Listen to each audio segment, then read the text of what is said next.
3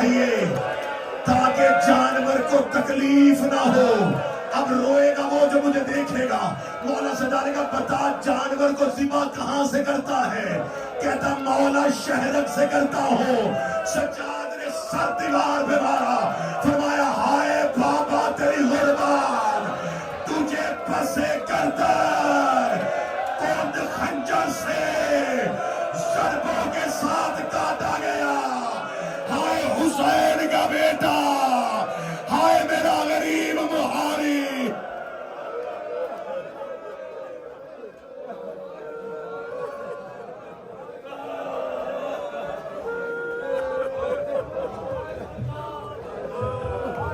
ہویا رہا جدوں دا چپ چپ سجاد رہندا, پوچھے حال کوئی آکے نہ شام دائی لیندا.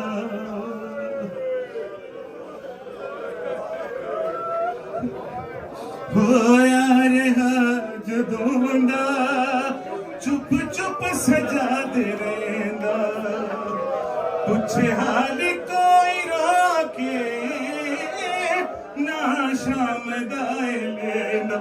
جڑے ظلم ویکھیا بدے, جڑے ظلم ویکھیا بدے, دنیا نو کی خبر.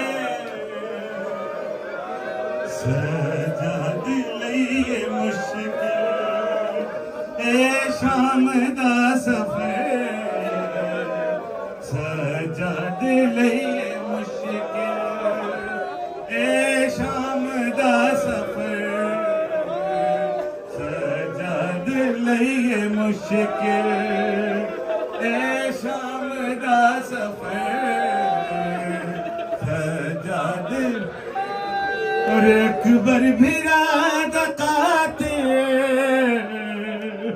اکبر بھرا دا قاتل, عابد دا ہم سفر. سجاد لئیے مشکل اے شام دا سفر, سجاد لئیے مشکل اے